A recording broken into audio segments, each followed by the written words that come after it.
Empezar la jornada de hoy por la mañana. En principio vamos con un cierto retraso de 36 minutos, pero los compañeros estamos prometidos a hablar rápidamente, con lo cual recuperamos tiempo echando leche. Vamos a ver. Entonces, el tema de hoy van a intervenir una serie de compañeros. Da gusto al único que no conocía personalmente, pero conocer hoy, está hablando con él, es Marcial. A los demás son compañeros, camaradas y sin embargo amigos, como decimos por ahí, ¿no? Y entonces parece que se trata de la memoria y sus políticas en España y Andalucía. Es una mesa redonda en la cual van a participar primero Marcial, Ángel del Río, Félix Ramos, José Luis Muga y Guillermo Ponce. La primera intervención es la del compañero Marcial Sánchez Mosquera, que es historiador de la Universidad de Sevilla y trabaja en la Fundación de Estudios Sindicales de Comisión sobre la Andalucía, ¿no? Y va a intervenir en torno a lo que es la memoria y las políticas, fundamentalmente las políticas de memoria en el conjunto del Estado. Bueno, si no hace falta muchas gracias a la Federación Estatal y al Foro Andaluz por invitarme y bueno, mi papel es exponer básicamente cómo han transcurrido la memoria dominante y las políticas de memoria en España desde la transición a nuestros días. El proceso de transición política a la democracia en España concluye efectivamente con la recuperación del Estado de Derecho, pero es un proceso que está más pendiente de restablecer un marco mínimo de convivencia que de reparar efectivamente los agravios pasados. Es importante detenerse en las memorias dominantes que hay durante la dictadura. Diversos autores han tratado el tema y a grandes rasgos podemos considerar diferentes etapas y diferentes memorias dominantes. Efectivamente, durante la dictadura, en un primer momento, con los recuerdos de los hechos absolutamente recientes, pues bueno, y el Estado, con toda la maquinaria represiva puesta en marcha, impuso un discurso colectivo donde el conflicto bélico efectivamente se extendía y buscaba sus orígenes, pues bueno, en aquellos que pretendían destruir la esencia de España, etc. En los años 60 la memoria dio un cierto giro y después de unas homologaciones económicas y hasta cierto punto institucionales de la dictadura con el mundo occidental, se produjo un discurso más de una memoria de paz. Los que realizaron el golpe de Estado e iniciaron la guerra civil habrían en realidad pacificado España, ¿no? Esa amalgama de intereses que no terminaban nunca de conciliarse. Es un discurso de que la dictadura pacifica el país y lo desarrolla, siempre de la mano de lo que estaba pasando en los años 60 con las políticas desarrollistas, desarrollo económico, etc. Entonces comienza a caracterizarse el conflicto bélico como algo, como un fracaso colectivo, como una locura colectiva, donde efectivamente unos fueron más responsables que otros. Evidentemente podéis imaginar quiénes eran los más responsables que otros, pero bueno, se alude al término locura, que apunta efectivamente a una exención de responsabilidades por parte de todos. En este punto pues se llegó a la transición política, en el que se impone un desarrollo formal reformista, como sabéis, pero de contenido rupturista en el fondo con la Constitución de 1978. ¿no? En cuanto a la memoria, en ese proceso se decidió sustraer del debate político el recuerdo de la guerra, de la represión y de la dictadura. Y si es cierto que las élites de un signo y otro que hicieron la transición, que pactaron, no hicieron nada por recuperar ese pasado, por establecer un discurso reparador a favor de las víctimas y represaliados, tampoco lo es menos que la sociedad civil no realizó ningún impulso significativo al respecto. Hay que recordar cuán exiguas eran las asociaciones de expreso y qué marginales sus acciones. La ley de amnistía de 1977, votada de manera abrumadoramente mayoritaria por el Congreso de los Diputados, suponía la libertad y la exoneración del delito político, sea cual fuere su resultado, hasta 15 de diciembre de 1976 y ampliaba este marco hasta 15 de junio del año siguiente para todos los actos de la misma naturaleza en los que además se apreciara un móvil de restablecimiento de las libertades públicas o reivindicación de las autonomías, decía el texto.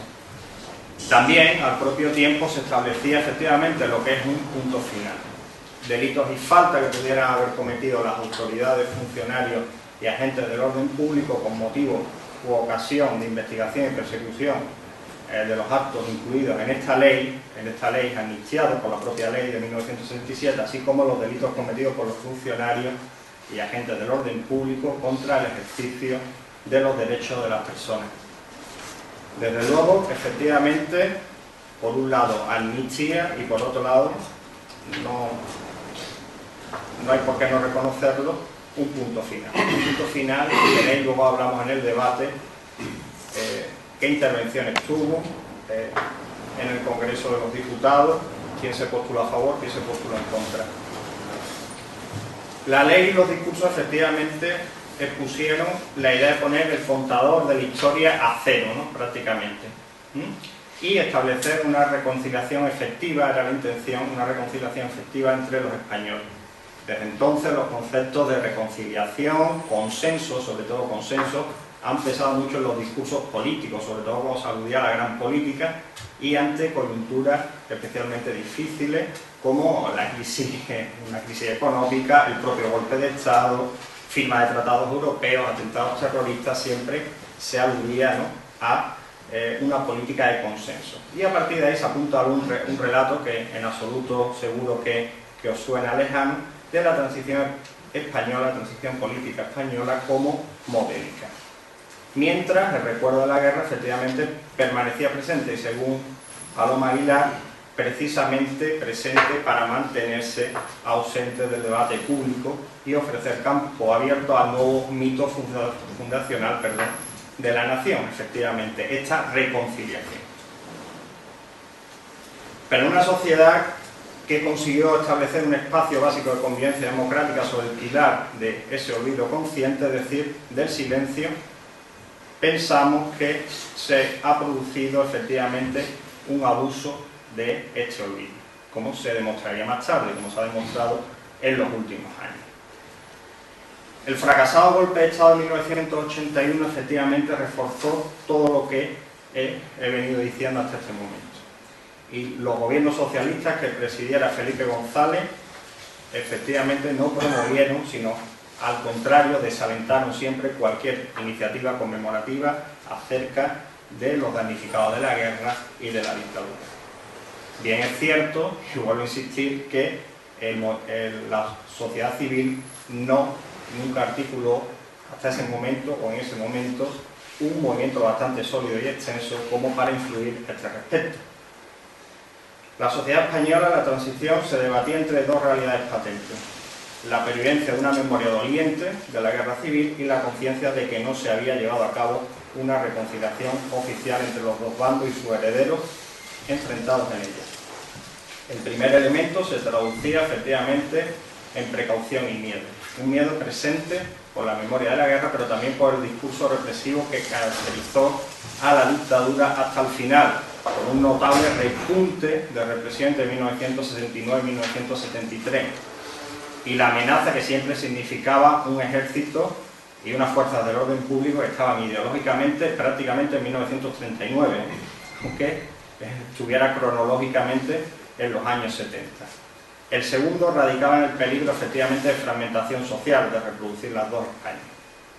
Con su heterodoxa pedagogía de represión y laminación de todo tipo de ideología disidente, lo que logró transmitir el franquismo a la sociedad fue el miedo a los desórdenes callejeros, la desconfianza en la propia capacidad para afrontar los problemas de forma civilizada e incluso el temor a la libertad propia y a la ajena.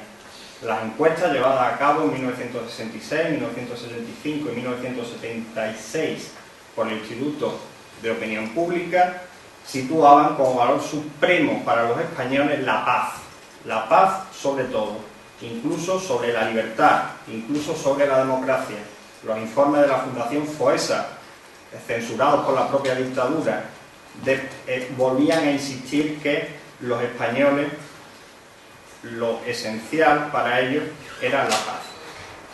La Ley de Reforma Política de 1976, que contó con la oposición de todos los partidos antifranquistas, todos los partidos de organizaciones antifranquistas, fue efectivamente refrendada con una gran participación y con un total apoyo por todos los electores, ¿no?, en ese momento. Como ha indicado Alberto Reis Tapia, la restauración democrática fue sumamente delicada y tolerante con los vestigios franquistas. El mandato popular fue claro, explícito y generoso. Libertad sin ira, ¿os acordáis, no? O sabéis al menos. Fue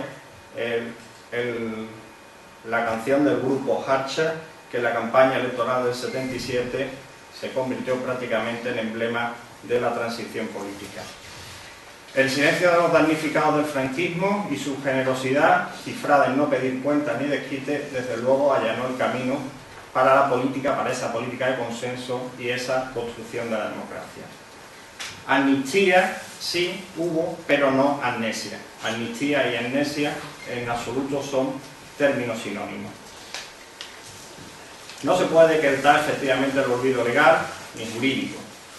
Es más, la memoria de lo acontecido durante la guerra y el franquismo estuvo siempre muy presente en el proceso de transición y lo condicionó efectivamente, como he dicho, y en el sentido que he dicho, en buena medida. Pero ni la sociedad era amnésica, ni la memoria de los derrotados de la guerra y los represaliados del franquismo fue durante la transición oprimida o silenciada. Más bien el deseo de la sociedad de construir un régimen democrático y en paz, sin repetir errores del pasado, aconsejó la prudencia de que no era el momento de recordar o promover el debate sobre este asunto. Tenéis que tener en cuenta que los que podían proponer este debate en modo alguno eran dominantes. El equilibrio de fuerza o el equilibrio de debilidades entre los herederos de la dictadura y la oposición era más que latente. Tenéis que también tener en cuenta el momento concreto con esas fuerzas de orden público y con ese ejército absolutamente comprometidos ideológicamente con la dictadura. Y tenéis que tener en cuenta que efectivamente la dictadura no fue derrotada, como pasó en otros países o pasó después de la Segunda Guerra Mundial, ¿no?, con el fascismo. En la transición española, decía Carlos Castilla del Pino, no hubo amnesia. Calificarlo así sería usar impropiamente el término. La amnesia nunca es voluntaria. El olvido obedece a leyes psicofisiológicas que escapan al control de la conciencia. La denominada amnesia de la transición fue el acuerdo de guardar silencio una vez recuperada la voz y la palabra para comenzar a vivir de cara a una nueva vida por hacer. Evitado lo que hubiera sido un pugilato interminable, consciente de que no se olvidó, es hora de hablar de ese pasado que nos prohibimos de reivindicar y escribir y hablar de los recordados. Lo decía Carlos Castilla del Pino hace pocos años. Por tanto, no solo existe una razón psicofisiológica, como decía, la involuntariedad del olvido, sino que es la memoria viva y vívida de los desastres pasados la que presidió el proceso de transición política e insufló esa alta dosis de prudencia a todos sus actores. Es ahora el momento, o bueno, pudo ser antes, desde luego el momento para recobrar ese pasado que fue aparcado en aras de esa nueva construcción política. Con todo, la transición hace tiempo que concluyó y efectivamente la tarea que nos ocupa, que nos ha venido ocupando estos años, quizás se haya postergado innecesariamente, máxime cuando, como he aludido antes, los gobiernos de centro-izquierda, con una democracia ya consolidada, los gobiernos de centro-izquierda del Partido Socialista, durante los años 80 y principios de los 90 no hicieron nada. Los movimientos de recuperación de la memoria han aparecido allí siempre donde ha existido un pasado traumático que hubo de silenciarse en aras de impulsar un presente y un futuro de reconstrucción democrática para que ese pasado podía suponer una amenaza. Así fue en la Alemania de la Segunda Posguerra Mundial, con la responsabilidad de la ciudadanía con el régimen nazi, Siempre recomiendo esta película en clase, 1, 2, 3, de Billy Wilder, que es muy expresiva sobre, y tiene en clave de comedia gags que efectivamente ponen muy de manifiesto que gran parte del pueblo alemán, gran parte de la ciudadanía fue consciente de lo que estaba pasando, absolutamente consciente, y colaboró con el régimen nazi. O la Francia, cuya otra cara, la cara amable, es la resistencia, pero también está la Francia de Vichy, o el papel de Francia en Argelia, o en Italia, con el dilatado periodo fascista, o los hechos tan ominosos como la invasión de Abisinia.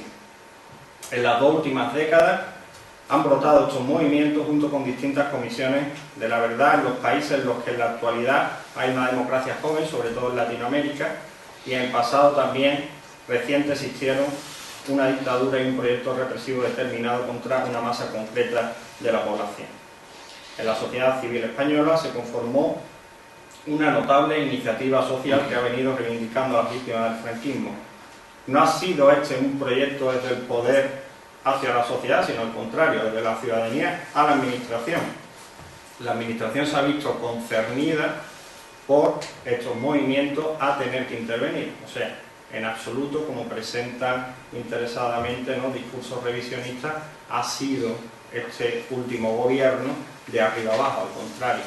El movimiento ha sido de abajo arriba. La erupción a mediados de la década de los 90 del movimiento a favor de la recuperación de la memoria histórica y su pujanza posterior ha manifestado 3 hechos, desde mi punto de vista, de radical interés. Primero, que los grupos surgidos de la sociedad civil arrebataron al Estado el papel de maestro de ceremonias de la conmemoración. Eso es importante. Normalmente quien fija la memoria es el Estado. Lugares de memoria, mitos de la nación suele ser el Estado, pero en este caso, como decía, en esos movimientos de abajo arriba han sido la sociedad civil quien ha arrebatado este papel al Estado. En segundo lugar, la simple presencia del movimiento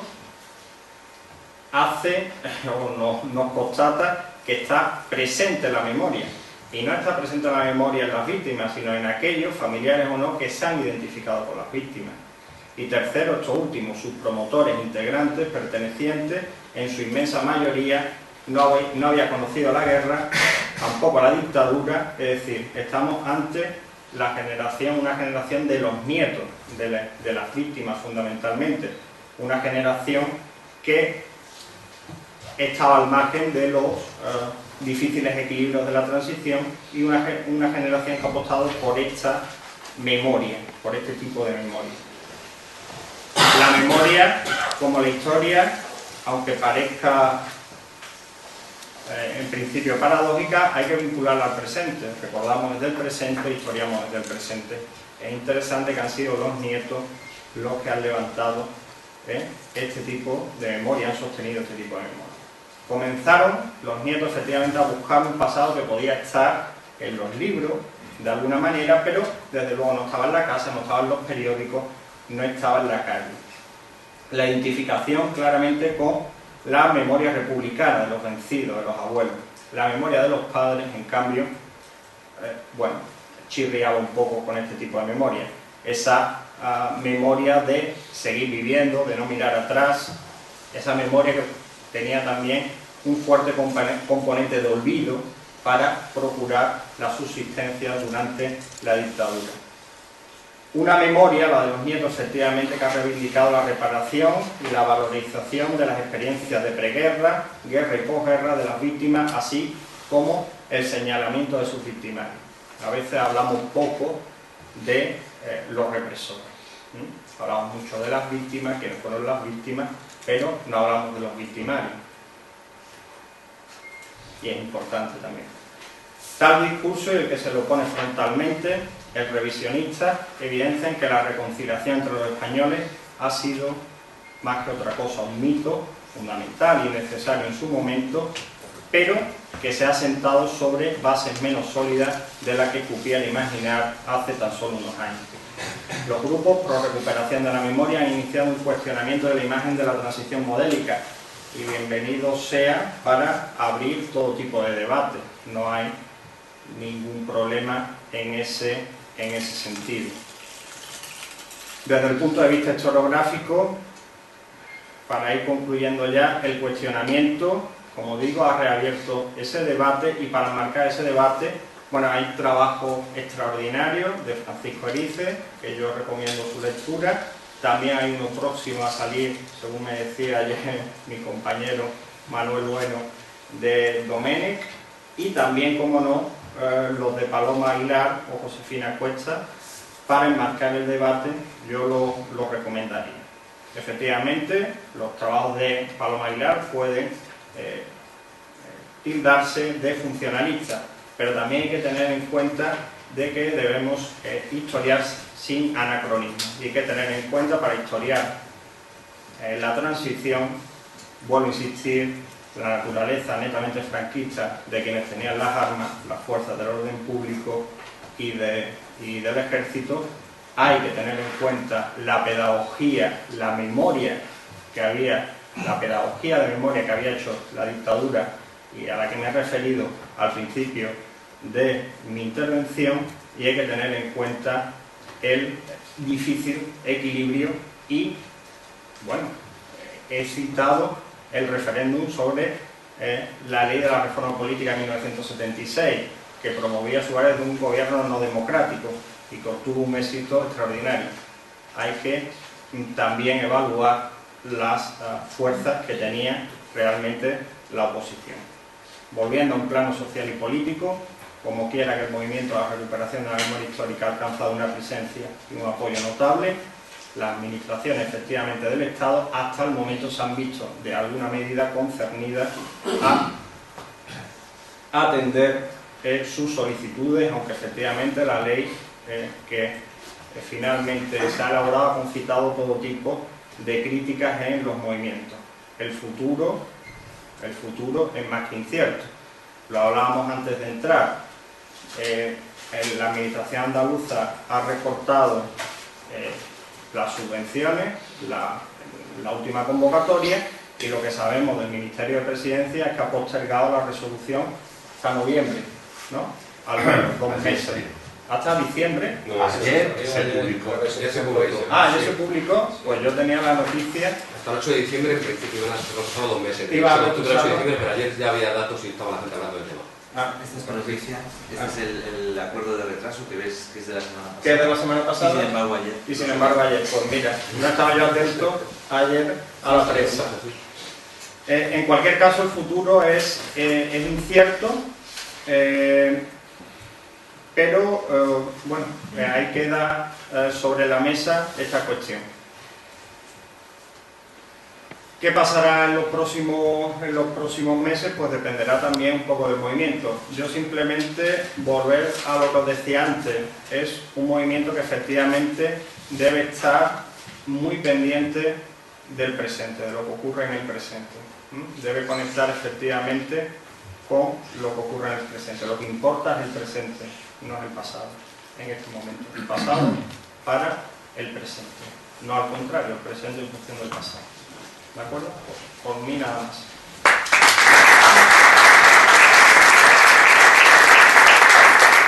Gracias a Marcela por su intervención. Ya hablaremos de una serie de cosas porque me ha dejado, yo creo, bastantes temas abiertos. Fundamentalmente hay un tema que se suele plantearse en todos estos actos y siempre se habla de la ley de amnistía. Se plantea al final en el debate que la ley de amnistía en su momento puede tener algún tipo de justificación o explicación.